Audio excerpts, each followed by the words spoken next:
記5至7章主日學。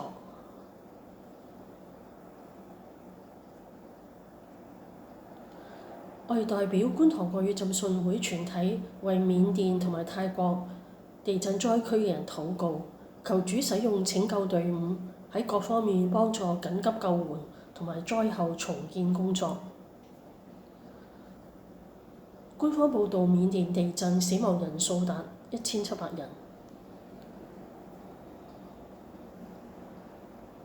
香港特區政府差派咗一隊緊急救援隊伍前往地震災區，救援工作刻不容緩。上文以斯帖記3章描述以斯帖從養父末底改知道哈曼要滅猶大族嘅陰謀。以斯帖禁食第3日，已經穿上朝服，冒險趕緊見王。以斯帖記5章1至14節。第3日，以斯帖穿上朝服，進皇宮的內院，對殿站立。王在殿內，坐在寶座上，對着殿門。王見皇后以斯帖站在院內，就施恩與她，向她伸出手中的金杖。以斯帖便向前摸杖頭。王對她說：皇后以斯帖哦，你要什麼？你求什麼？就是國的一半，也必賜給你。以斯帖說：王若以為美，就請王帶着哈曼今日赴我所預備的筵席。王說：叫哈曼速速照以斯帖的話去行。於是王帶着哈曼赴以斯帖所預備的筵席。在酒席筵前，王又問以斯帖說：你要什麼？我必賜給你。你求什麼？就是國的一半，也必為你成就。哈曼暫且忍耐回家，叫人請他朋友和他妻子細利斯來。哈曼將他富厚的榮耀、眾多的兒女和王抬舉他，使他超乎首領臣僕之上，都述說給他們聽。哈曼又說：皇后以斯帖預備筵席，除了我之外，不許別人隨王赴席。明日皇后又請我隨王赴席，只是我見猶大人末底改坐在朝門，雖有這一切榮耀，也於我無益。他的妻細利斯和他一切的朋友對他說：不如立一個5丈高的木架，明早求王將末底改掛在其上，然後你可以歡歡喜喜地隨王赴席。哈曼以這話為美，就叫人做了木架。以斯帖第5章係整部書卷關鍵嘅轉折點，描述咗猶大女子以斯帖係點樣勇敢接近波斯王亞哈隨魯，以求拯救佢民族免於滅絕。在此之前，以斯帖已經經歷咗3日嘅禁食禱告，準備好冒住生命危險進入皇宮，而且行動嘅成功與否將直接影響猶大人嘅命運。舊約對禁食禱告嘅教訓，喺每年7月初10日嘅贖罪日要刻苦己心，什麼工都不可做，守為聖日，這是禁食嘅日子。摩西喺西乃山領受神所頒布嘅律法誡命時，40晝夜亦都唔食飯唔喝水。以色列人同便雅憫支派彼此戰爭，便雅憫支派殺死以色列人拿刀嘅18000人，以色列人上伯特利喺主面前哀哭禁食到晚上。撒母耳帶領以色列眾人聚集喺米斯巴，為離棄偶像專心歸向神。當日禁食認罪。基列雅比居民為掃羅王嘅骸骨安葬喺雅比嘅垂柳樹下，禁食7日。當亞哈王與耶洗別王后要霸佔拿伯嘅田園時，亦都命令耶斯列人宣告禁食。當約沙法王要抵抗摩押人、亞捫人、米烏利人的攻擊嘅時候，喺隱基底定意尋求主，喺猶大全地宣告禁食，求主幫助佢哋。喺末底改時代，因為哈曼要殺滅猶大人，所以波斯境內各省各處猶大人大大悲哀，禁食、哭泣、哀嚎、穿麻衣。以斯帖喺領受遺禮去見王嘅事上，亦都請大家禁食。新約禁食禱告嘅例子係馬可福音2章18到22節。當下約翰的門徒和法利賽人禁食，他們來問耶穌說：約翰的門徒和法利賽人的門徒禁食，你的門徒倒不禁食，這是為什麼呢？耶穌對他們說：新郎和陪伴之人同在的時候，陪伴之人豈能禁食呢？新郎還在，他們不能禁食，但日子將到，新郎要離開他們，那日他們就要禁食。禁食嘅另一個原因喺馬太福音17章19到21節。耶穌嘅門徒出去趕鬼嘅時候，有啲鬼趕唔到。耶穌話：只是因為你們的信心少，我實在告訴你們，你們要有信心像一粒芥菜種，就是對這座山說：你從這邊挪到那邊，他也必挪去。並且你們沒有一件不能做的事了。至於這一類的鬼，若不禱告禁食，他就不出來。從呢句説話，我哋知道禁食亦都帶嚟一種力量，會有一個出乎意料之外嘅力量。所以我哋為某一件事情，唔一定係趕鬼，亦都可以禁食。每個人都有為自己權益爭取嘅時候，神話俾我哋知唔好爭，而係要我哋先放下自己嘅權利。所以耶穌話：當別人打你嘅右臉，連左臉都俾佢打。原本未打右臉嘅係可以逃嘅，因為逃係權利，或者唔逃而抵擋或者反擊，亦都係一種權利。但聖經嘅真理係更加積極，要我哋放下應有嘅權利，讓神來做主動工。因此禁食同埋放下反而成為極大嘅力量。以斯帖記5章1到14節。第一點，忍耐嘅皇后同傲慢嘅哈曼。以斯帖記1到2章，我哋之前讀過啦。皇后穿上朝服進宮見亞哈隨女王，可見佢已經係失寵，因為王呢30日呢冇寵幸佢，佢30日冇見王嘅面，所以進去見王呢係冒生命危險。根據波斯嘅律法，除非王向佢伸出手中嘅金杖表示恩準，否則未經召見擅自入宮見王可以係死罪。亞哈隨女王見到以斯帖之後，對佢施恩並伸出金杖，允許佢進入同埋發言。第二點，以斯帖嘅智慧策略係以斯帖記5章3到8節。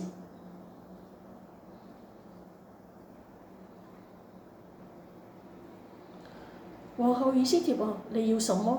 你求什麼？就是國的一半也必賜給你。呢個係一個好極大嘅恩典，表示對以斯帖恢復寵愛同埋信任，願意出人意料嘅事。以斯帖並冇立即向王請求係救猶大人，而係邀請同哈曼嚟到參加佢喺當日準備嘅筵席。呢個顯示出以斯帖嘅智慧同埋謀略。佢冇急於行動，而係等待更合適嘅時機，你要確保佢嘅請求能夠被接納。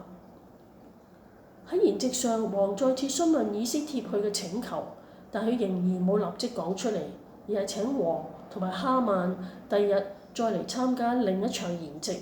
咁樣嘅安排有幾個可能嘅原因：一，佢希望確保王嘅心意穩定，讓我對佢嘅請求呢，讓王對佢嘅請求更加好奇。佢可能而家等待更實在嘅指引，你要確保最好嘅時機嚟到揭露哈曼嘅邪惡計謀。佢希望有哈曼，讓哈曼呢係產生錯誤嘅安全感，使到佢得意忘形嘅時候呢係更容易呢係遭受挫敗。我有所要，我有所求。但以斯帖冇一下子揭露敵人嘅陰謀。第三點，哈曼嘅驕傲同埋憤怒，以斯帖記5章9到14節。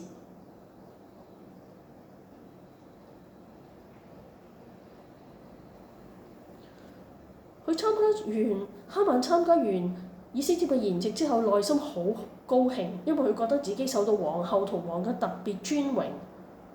但係當佢走出皇宮嘅時候，睇見猶大人沒底改，仍然係唔向佢下拜，佢嘅喜樂呢瞬間變為憤怒。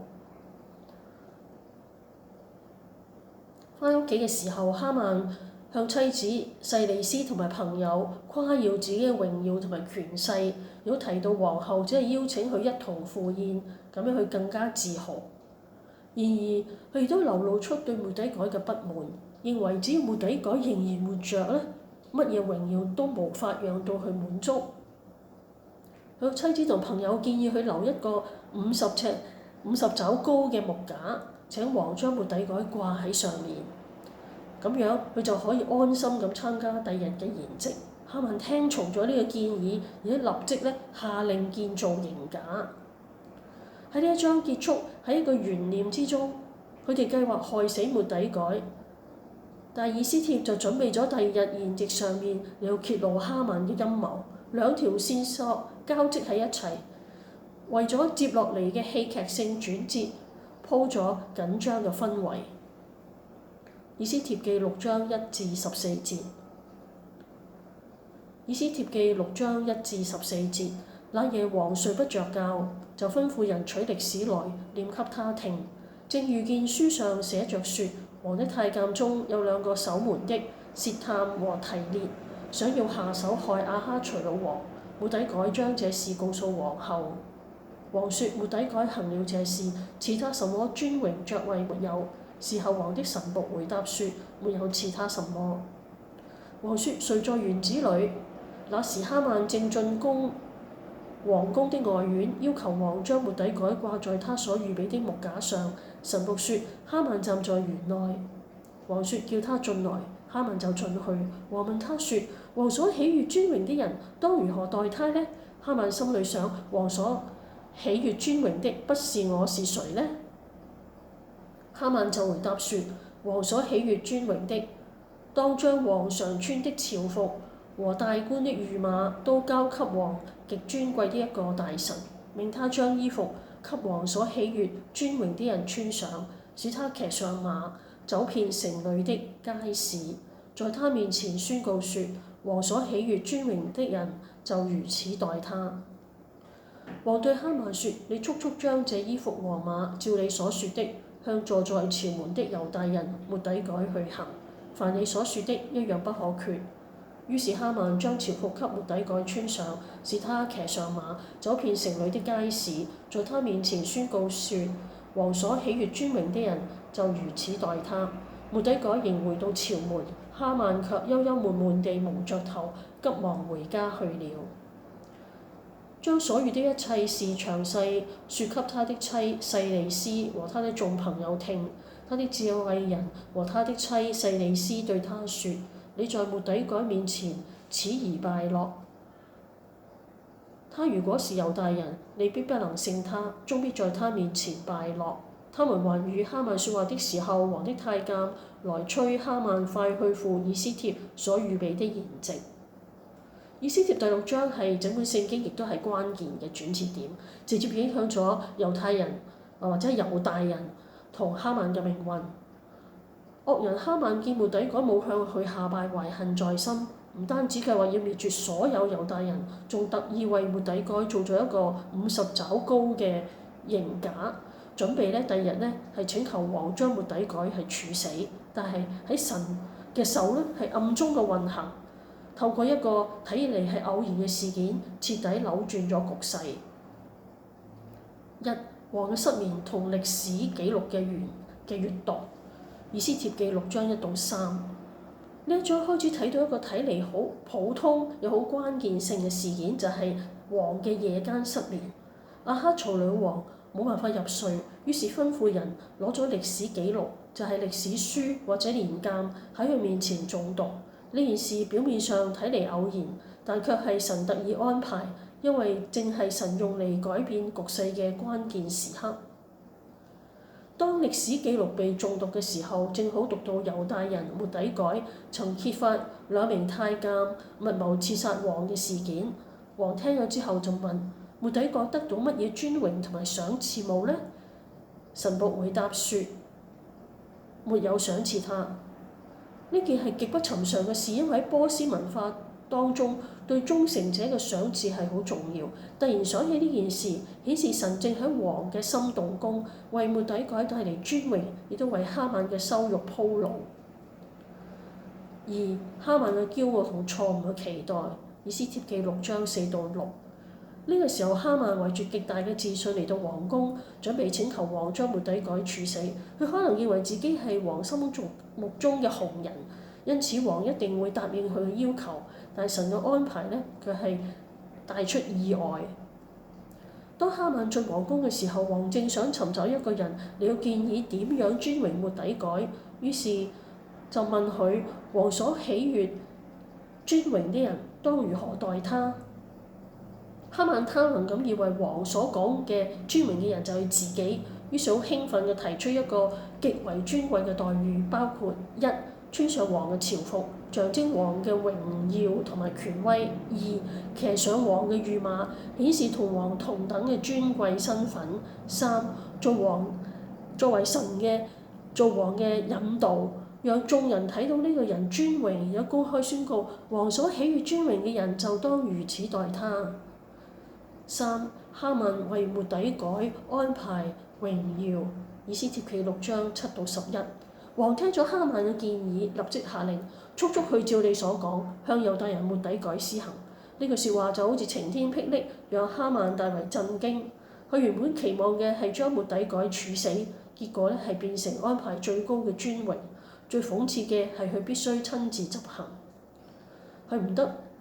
佢不得不遵行王嘅命令，親自為末底改穿上王嘅朝服，讓佢騎上王嘅御馬，並喺城中高聲宣告：王所喜悅尊榮嘅人，就當如此待他。四、哈曼嘅羞辱同家人嘅警告。以斯帖記6章12到14。榮耀遊行結束咗之後，末底改返到去家門口，繼續履行佢嘅職責，顯示佢嘅謙卑同埋忠誠。而哈曼呢就滿心羞辱，垂頭喪氣返到屋企，佢將一切話俾妻子同佢嘅朋友聽，期望得到安慰。但佢嘅家人就同佢講咗一句極為預言性嘅話：你既然開始敗在猶大人末底改面前，你必不能得勝，終必敗落。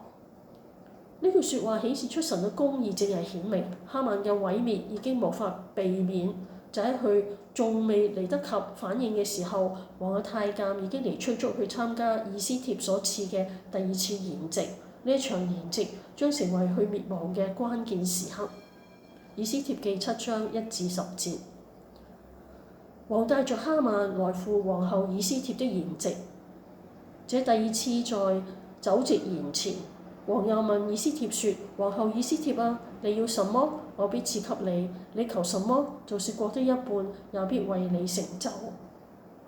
皇后以斯帖回答說：我若在王面前蒙恩，王若以為美，我所願的是願王將我的性命賜給我。我所求的是求王將我的本族賜給我，因我和我的本族被賣了，要剪除殺戮滅絕我們。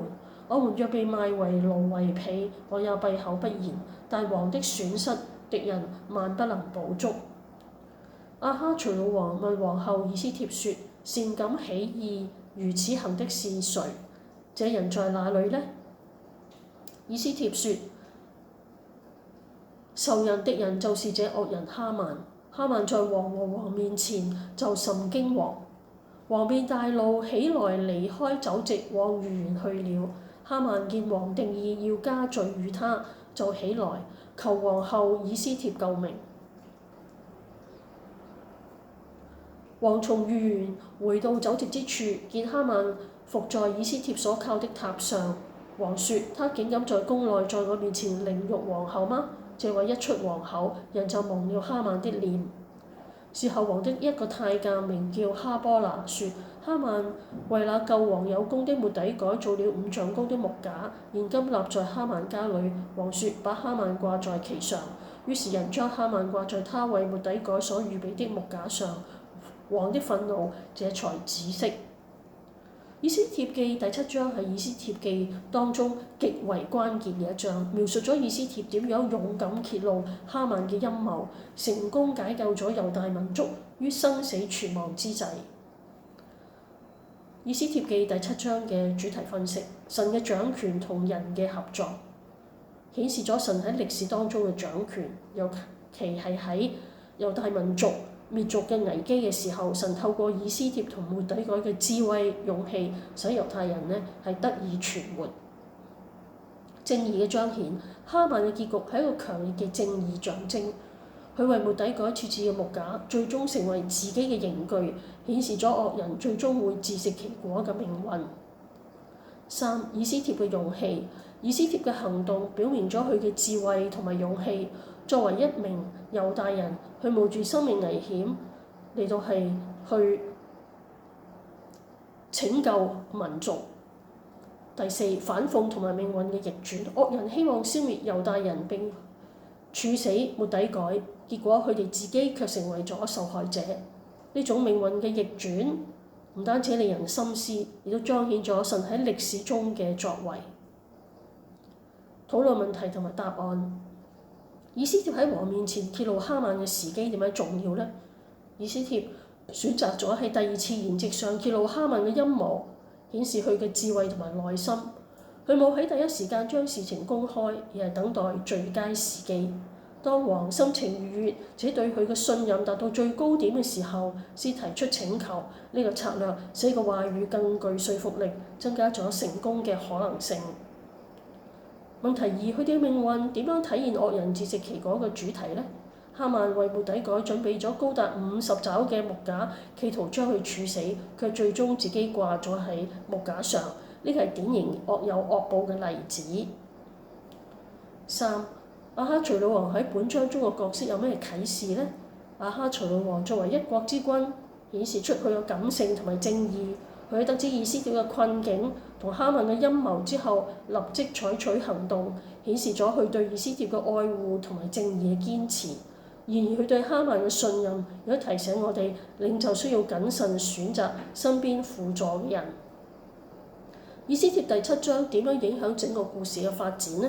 以斯帖第7章喺呢個故事嘅轉折點，標誌住猶大人被迫害到反敗為勝嘅開始。哈曼嘅死消除咗對猶大人嘅直接威脅，為後續猶大人嘅得救鋪平咗道路，同時亦都讓亞哈隨魯王清楚認識到問題嘅嚴重性，進一步推動咗後續嘅反擊行動。有冇想過你嘅美麗，或者你可愛嘅性格，或者你嘅勇敢，係被主使用完成佢嘅旨意呢？弟兄姊妹，神能夠讓人反敗為勝，對你係咪一個好消息？我哋所信靠嘅神係一個使事情可以大逆轉嘅神，願我哋將末世生活中一切嘅難處交俾為我哋死、為我哋復活嘅救主基督耶穌。